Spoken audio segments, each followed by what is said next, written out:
Agency Board meeting of Monday, March 10th, 2025. Can we get a roll call, please? Chairman Yates, Here. Vice Chair Mercer, Here. Board Member Birdsong, Here. Board Member Dantzler, Here. Board Member Druckel, Here. Board Member Dollison, Here. and Board Member Hunter. Here. We have a quorum. Thank you for that. All right, first thing on the agenda this afternoon is the approval of the minutes from the December 4th, 2024 regular meeting. So moved. All right, Approved. motion's been made. Use this opportunity for public comment. Seeing none, all those in favor of passing the motion? Aye. Aye. Motion carries. All right, action items. First up, the appointment of the Florence Villa CRA Advisory Committee member.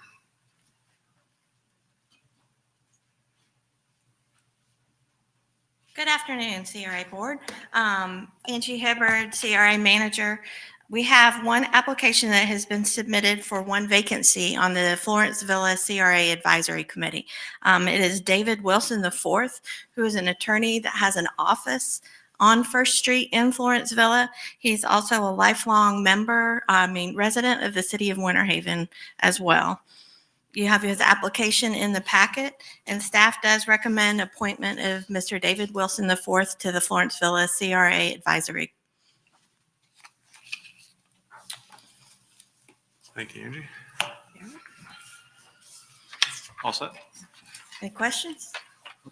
I do have a question. Yep. If we were to approve him tonight, can he be sworn in and serve tonight, or is it next meeting when would he actually be This seated? would be for the Florence Villa CRA. Okay, I'm sorry, not this board. Apologies. And he would Apology. be available to serve at the next Florence Villa CRA. I know that, I wasn't paying attention. I'm sorry, David. Move approval. Okay, motion's been made for approval. Close this, or put this opportunity for public comment on this matter. Seeing none, any further discussion? All those in favor of the motion signify by saying aye. Aye. Motion carries. Okay, the developers agreement of the Carl Winter Haven LLC. Yes, sir. Chairman, board members, for the record, Eric Labby. This is a developer's agreement for the Carl, which is a proposed 81-unit apartment complex. You're familiar with these developers agreements and our TIF rebates that we offer through the CRA. The Carl Winter Haven LLC is the applicant, and they've submitted an application for development incentives consistent with our Real Estate Development Accelerator 2 incentive policy for an infill project known as the Carl. The TIF rebate is paid annually from the tax increment generated from the project for a defined period of time. For this particular application, it is 90% of the project's generated TIF for the first 10 years, and then it ticks down to 75% for the next 5 and 65% for years 16 through 20. The applicant has also requested reimbursement of the projected water and wastewater connection fees, and we would pay them over a 4-year period of time, 1/4 each year. The Carl is proposed 8-story apartment building that will consist of 81 Flatiron style units. They range from 560 to 1,083 square feet. Amenities include a clubhouse, pool, patios, courtyard, fitness center, elevators, and a business center. Total project cost is $26.74 million and is funded 65% construction loans and 35% private equity. It is consistent with the CRA plan. And the advisory committee did hear this on February 3rd, 2025, and unanimously recommended approval of the developer's agreement with the Carl Winter Haven LLC. Staff does recommend approval of this developer's agreement. On your screen are some images of the location. It is the grassed area in front of the old, I always call it the old BB&T building.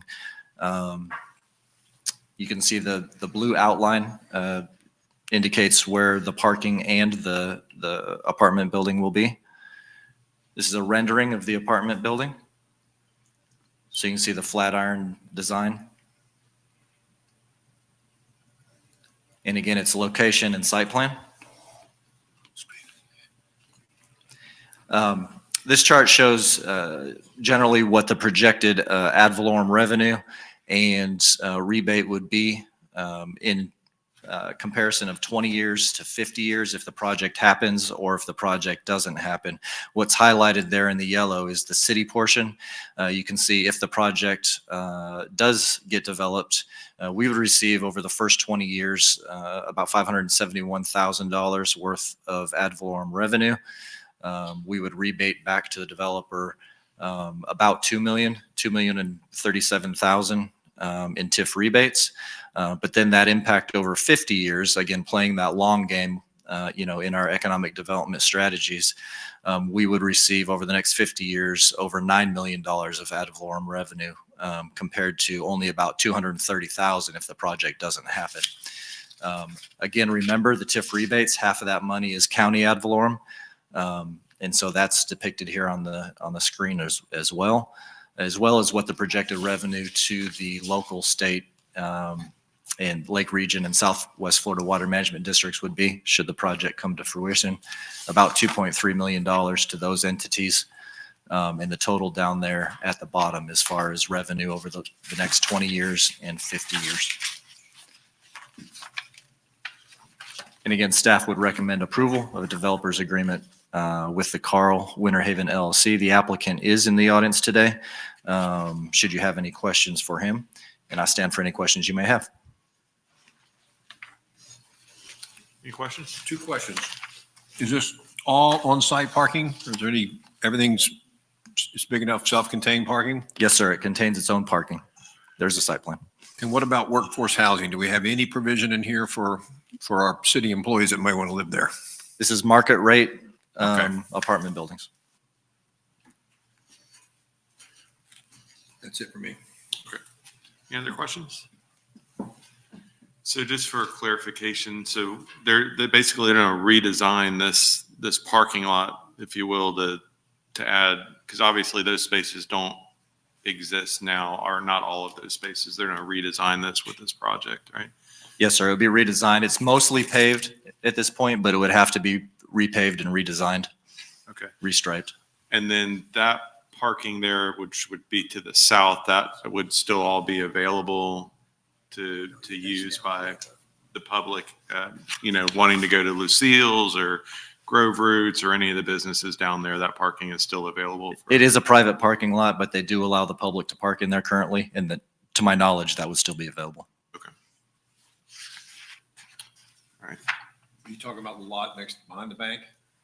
Well, it's all would be the same lot. So you've got that blue box there, and then you'd still have that box to that parking available to the right, which kind of occupies the farmer's market on the weekends. And I understand that is a private lot now and graciously is allowed to be used for public parking. So I just hope that we can continue to do that, because that benefits everybody down there on that side of downtown, just to be able to provide parking for all of those venues that exist today.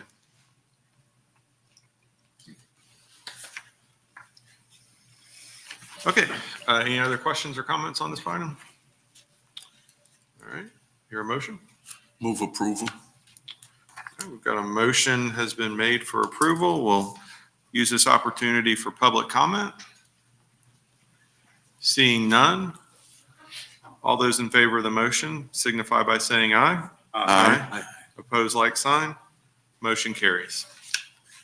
All right, we have next on the item Haven Place Grant Appeal.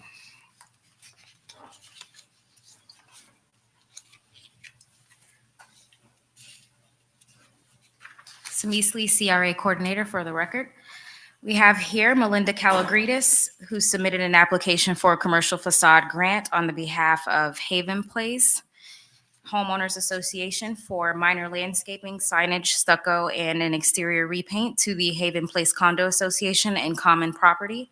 The estimates for the work range from $10,400 to $19,568.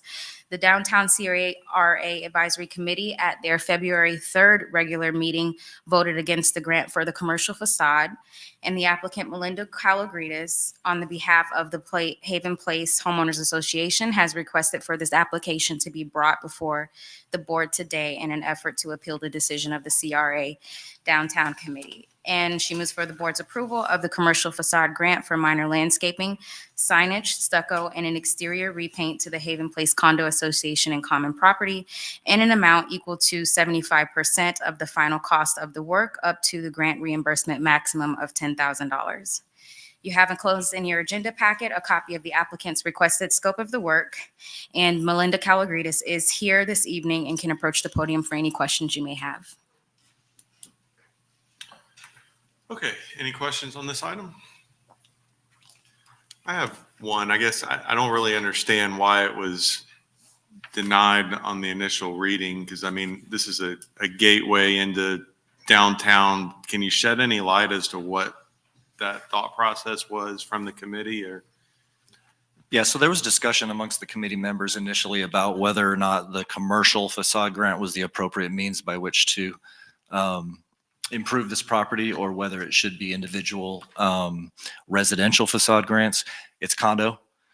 So the individual units are owned by individuals, but there is common area.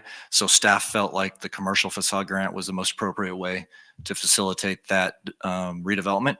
I think there was some discussion amongst the committee members about whether or not the individual unit owners could then come back at a future date and request a residential facade grant for something, some part of the condo unit that they personally, own in fee simple.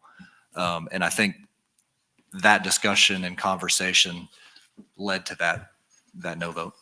And is that possible that the individuals, I thought it was per address. Yeah, I do believe that it would be possible. It's one of those areas that probably isn't black and white in the application, but there are, those individual units are individually owned in fee simple. And so if there was a window or some painting or a front door that was owned by that individual and they wanted to apply for a residential facade grant, it is possible that they could apply. And I think they would be eligible for that improvement. What we're talking about here are the common areas. So that, as you see in this picture, the landscaping area, the signage, the stucco on the exterior wall and stuff like that. And there's still sufficient funds available within this Yes, sir. grant program. Okay.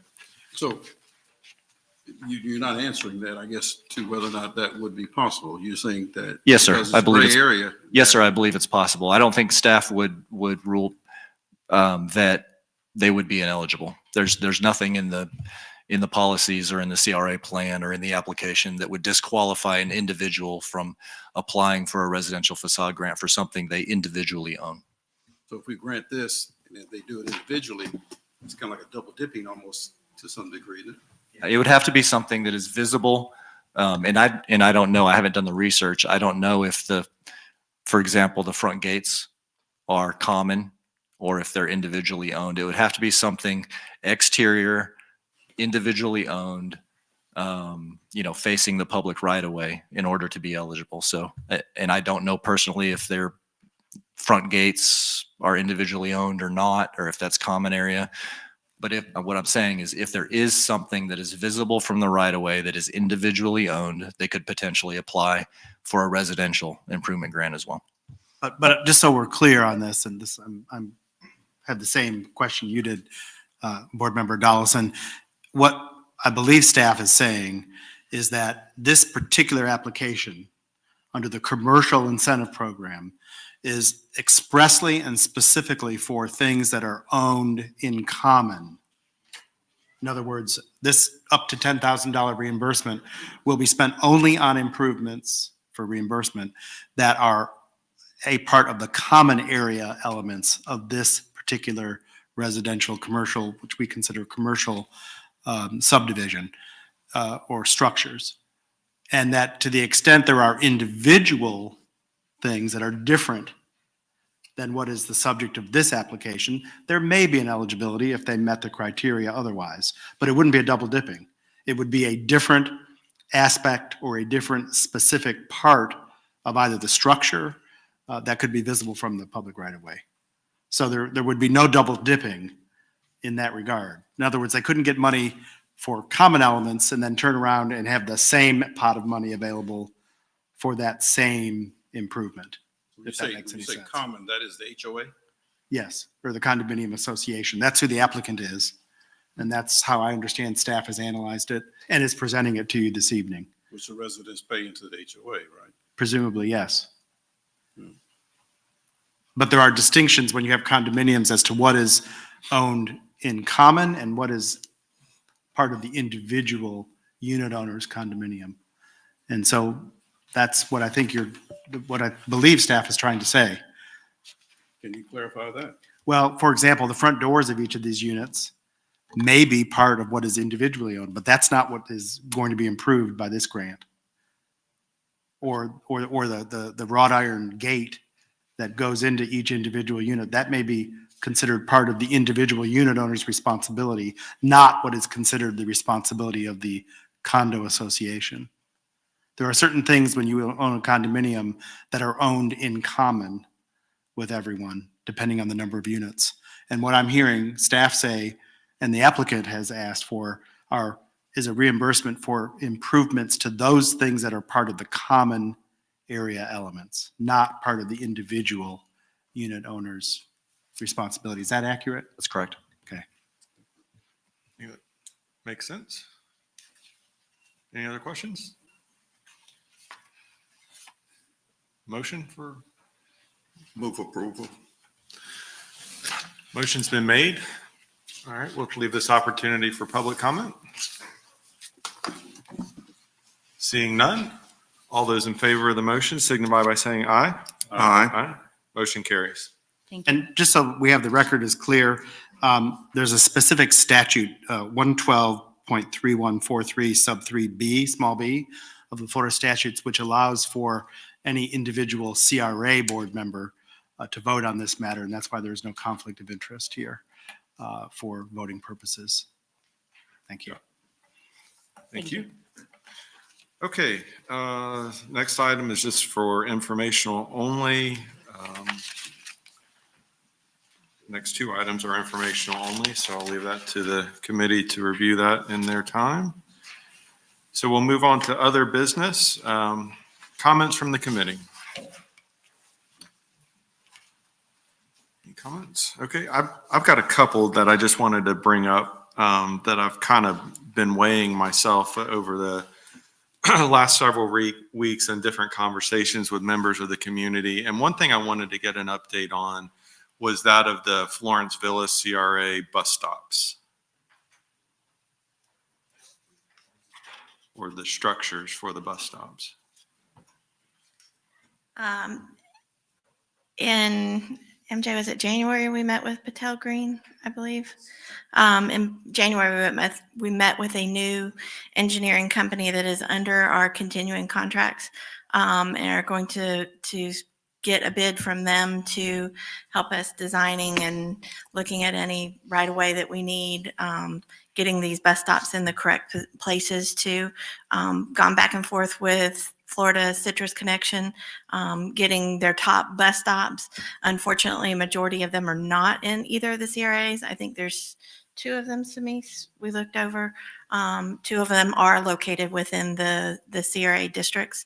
So we'll continue to get an additional part of their list to see which next ones would qualify for higher ridership according to their information. So we are continuing to work forward getting those. What two are within the CRA? Oh, do you remember? One of them, No, on First Street. Maybe the one in. I want to in say front one of them may, Right down from the CDC. One is, near Avenue R. yeah, I want to say one of them already has a bus shelter. So we said, no, that was not down by the turnoff and down toward Cypress Gardens Boulevard. And then another one was on, I think on MLK.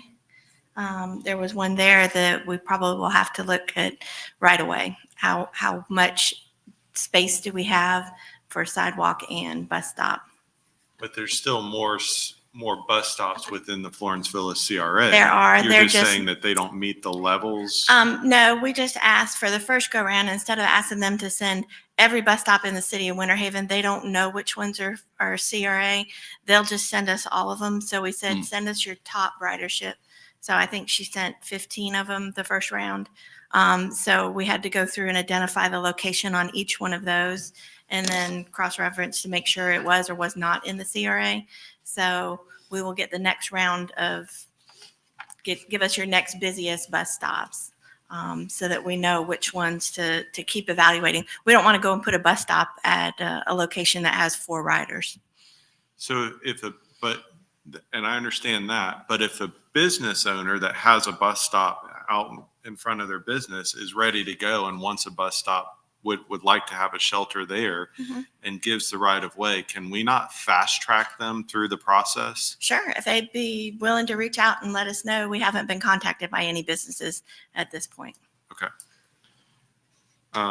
And then they would be eligible to get the funding, some of this funding to go. It would be a city project. We're not going to do a reimbursement on this. Okay. It would be city would hire the engineer. But that would come from this bucket of funds that's Yes, available to correct, set aside. Correct. And we do have funding set aside in both Florence Villa and downtown CRAs to construct the bus stops. That was just my concern. If business owners ready to roll and will give us, whatever is needed Sure. to construct that, let's let's roll. Interestingly, the bus stop that she referenced that was a high ridership down by Cypress Gardens Boulevard, that was a CRA project about 6 or 7 years ago Yeah. with the bus pull off and the shelter. And I mean, you don't have to have that bus pull off, right? I mean, there's plenty of stops that don't have that pull off. So if there's not enough space, that's not necessarily a deterrent from putting a shelter in, No. right? Okay, just make sure I got that. Okay, the other thing I wanted to talk about was the possibility of creating an upfront cash TIF rebate within the Florence Villa CRA. And the downtown CRA is able to utilize, pardon the terminology, but the longer term TIF rebates that are amortized, like the one we just passed. Well, those are higher dollar projects, and those can be more impactful over the length of the time that TIF rebate is set up. An upfront cash TIF rebate could be much more impactful to the businesses within the Florence Villa CRA.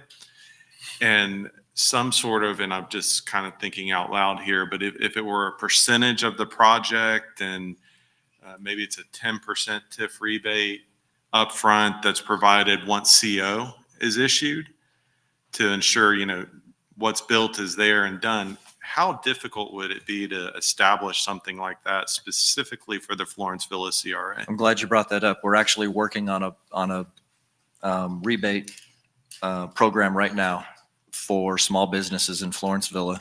We're trying to put the parameters together, but it would be similar to the missing middle program that you guys approved, where we could reimburse a developer upon the issuance of a CO, or in commercial, it's certificate of completion. Upon the certificate of completion, we could reimburse a percentage of that project cost back to the developer up to a certain amount. So for example, 10% up to, $100,000 or whatever the parameters are. We're starting to put that together now. So, because I'm just thinking, I mean, let's say it's a $300,000 project, 10%, $30,000 comes right back to the business owner at the beginning when they need it the most.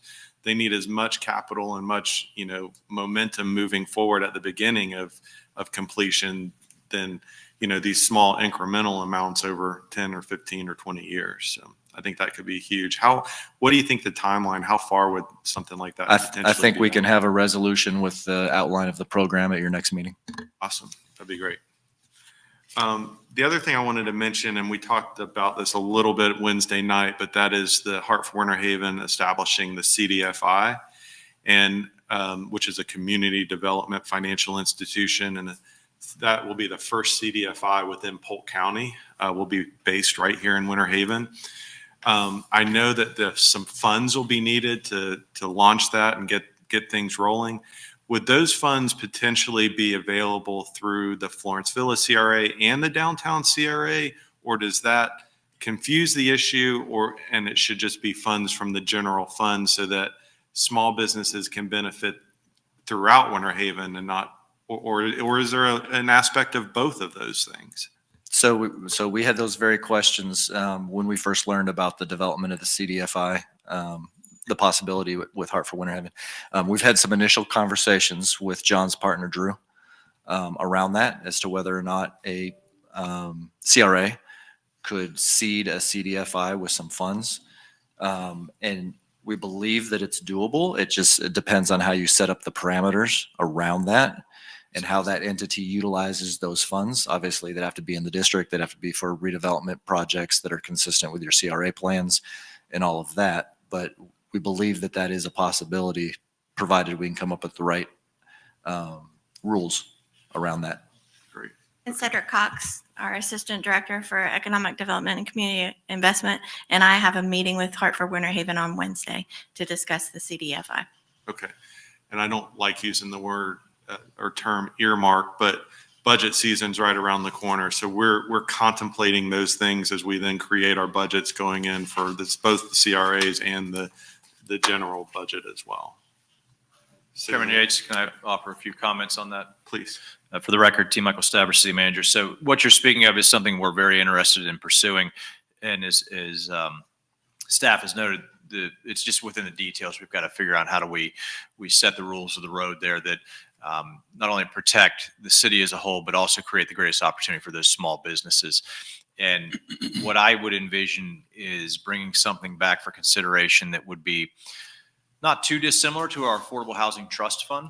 So as you recall, in 2021, we used our ARPA funds to establish the initial Affordable Housing Trust Fund, and then we contribute funds from the general fund each year back towards that. And that builds up a kind of a nest egg there that when those projects become, are on the horizon for us, whether that's something like the Blue Sky project with Florence Place, or if the Winter Haven Housing Authority or some other private developer comes forward and they need some local match or commitment from the city of Winter Haven to fulfill their program, that we have the funds specifically earmarked for that. We've appropriated them into a trust fund that rolls year over year. That's what I would envision this being. Where those initial seed dollars come from, I think, is what we have to determine. And then also, where is the focus of that energy?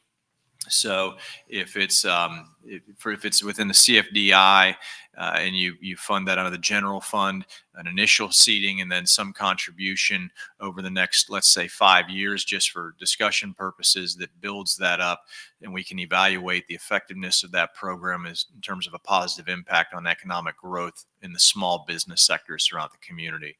I think when we look at the program that you're speaking of that upfront cash TIF rebate, that one we can be a little more specific with. That's an in-house managed project. And certainly the First Street North corridor is an area that we have talked for many, many years about how do we get more commercial investment there.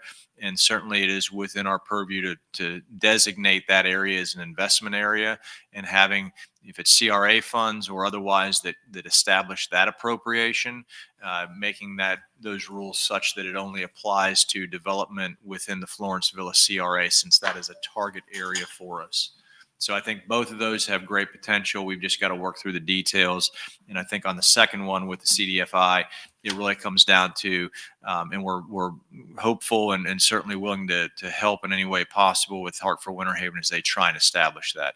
That creates a new pathway for a lot of small businesses that may not bank qualify otherwise. So we're anxious to explore both of those opportunities and bring something back for this board. Thank you. Appreciate that. Wanted to Chairman, mention one other. Yeah, Okay. go ahead. I just want to ask a question and follow up on that. In a perfect world, T, you can answer this, or Brian, or somebody. In a perfect world, if you could wave a magic wand, what would it actually look like? The CDFI, what would it look like? I'll defer to Chairman Yates because I think he has more familiarity with that. But as I understand it, it's basically it's a loaning institution is how it's set up, that is seeded with some appropriation, whether that's from the city or from other partners within the community that want to see the goals and objectives of the CDFI come to fruition, and then they are loaning those dollars out to those small business developers at minimal to no interest, to basically help them advance forward. The target market that Hartford Winter Haven is looking for within this CDFI, which is not indifferent to other CDFIs that are throughout the nation, but their target market is those that are 80% or below AMI, and or the percentages aren't right in front of me, and or those that are of a minority. And then 60% of the loans that the CDFI issues need to hit that target market. So a CDFI's mission is to basically fund opportunities within the underserved communities, as well as those that, quite frankly, as the city manager mentioned, may not be bankable yet.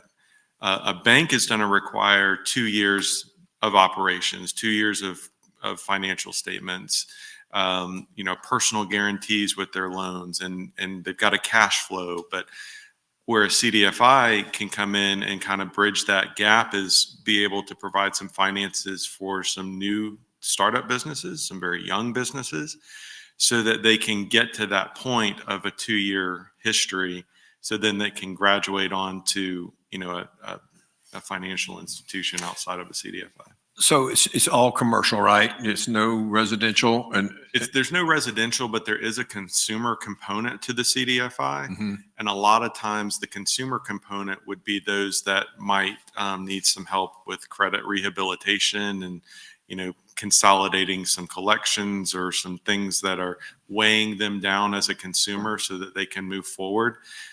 They may help consolidate some of those things, provide some credit counseling as well.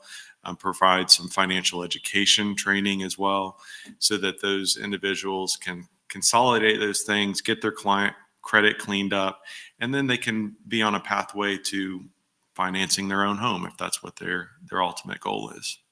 so do you cast a broad net and anybody qualifies, or do you try to get more focused and say we only want a particular type of business, or is it that?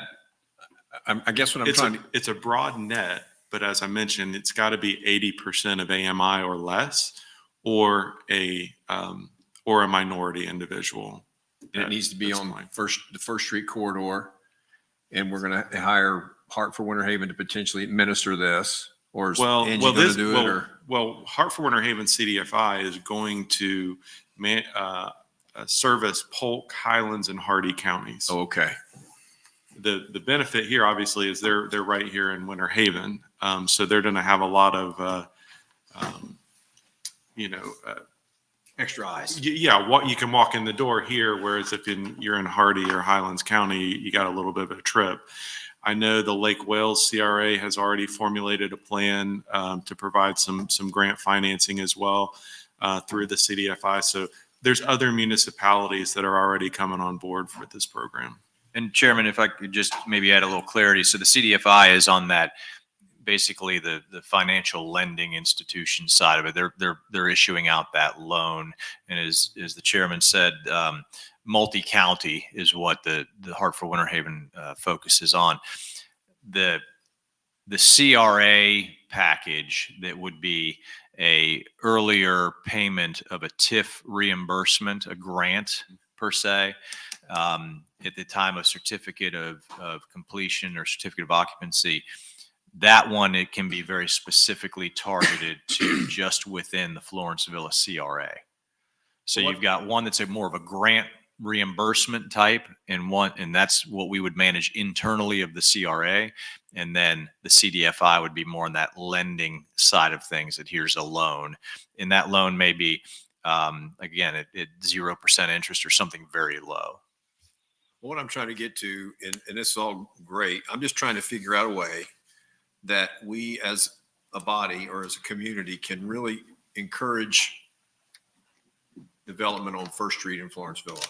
That's why I'm asking a broad net, a focus net, or whatever, because I want to get First Street that we can all remember how it used to be. I want back to where we have businesses there. So that can happen, and that was part of where you could set aside funds specifically from the Florence Villa CRA.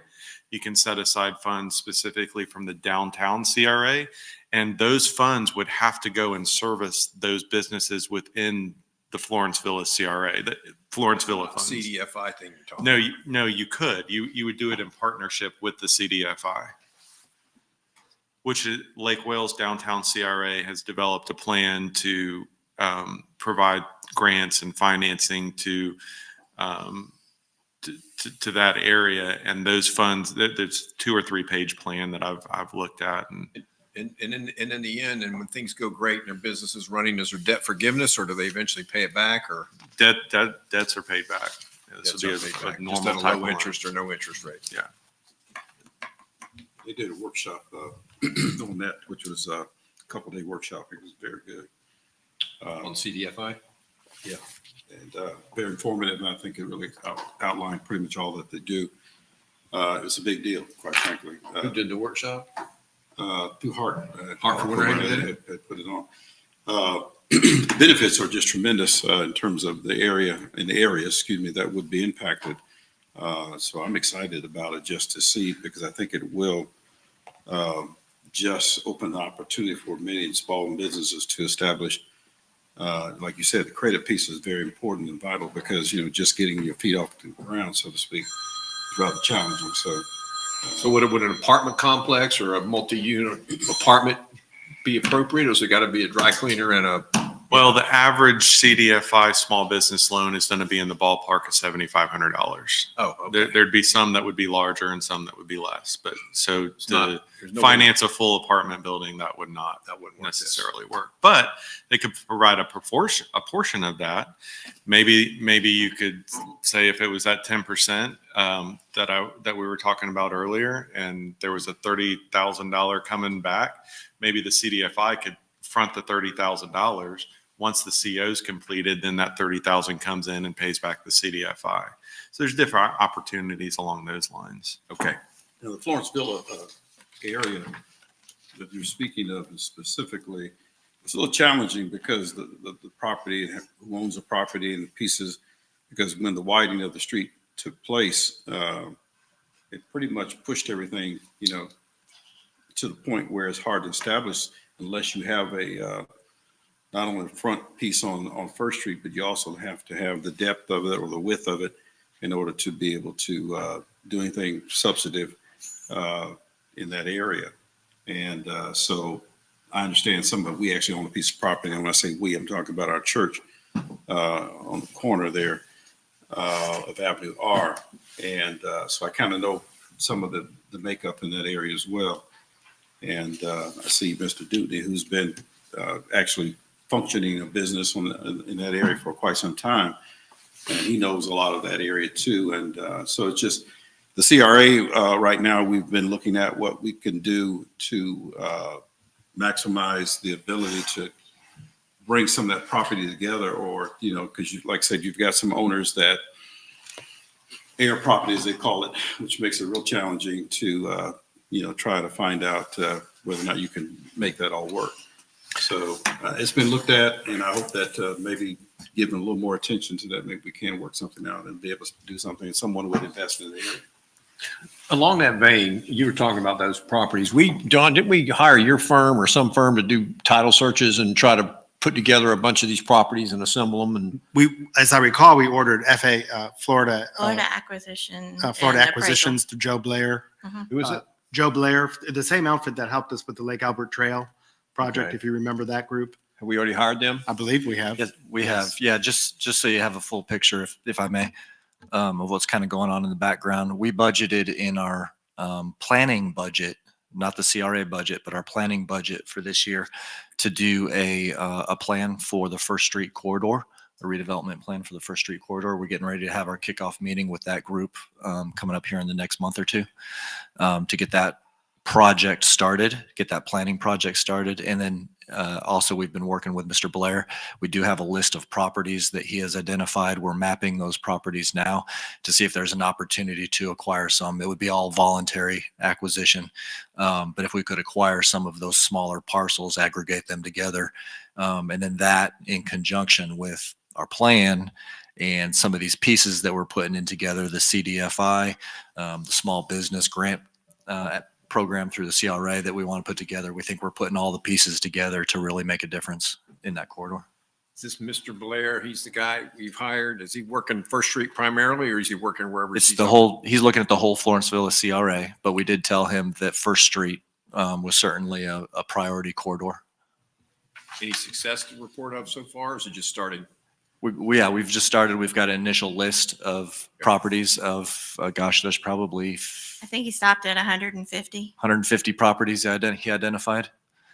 So now we're culling through those to see which ones might be best for an acquisition. Busy guy. Okay, thank you. And that wasn't everything. We stopped him at 150. We said, wait, slow down. Okay, I just had one real quick thing that really is important to this board and really the community as a whole in both CRAs. I was on a call earlier today, and there is an attack on CRAs at the Tallahassee level through Senate Bill 1242 and House Bill 991. The three points here is, number one, it terminates all CRAs by the year 2045. Starting on October 1st, no new CRA projects could be granted if this was passed. And then also no new CRAs could be created after July 1st. The House bill only has 2 committee references, so that's not a great thing. There's not a lot of questions being asked of this. And for the most part, this stems because one area and the representative did not like the funds that were being used within the CRA. So now everybody potentially has to pay the price.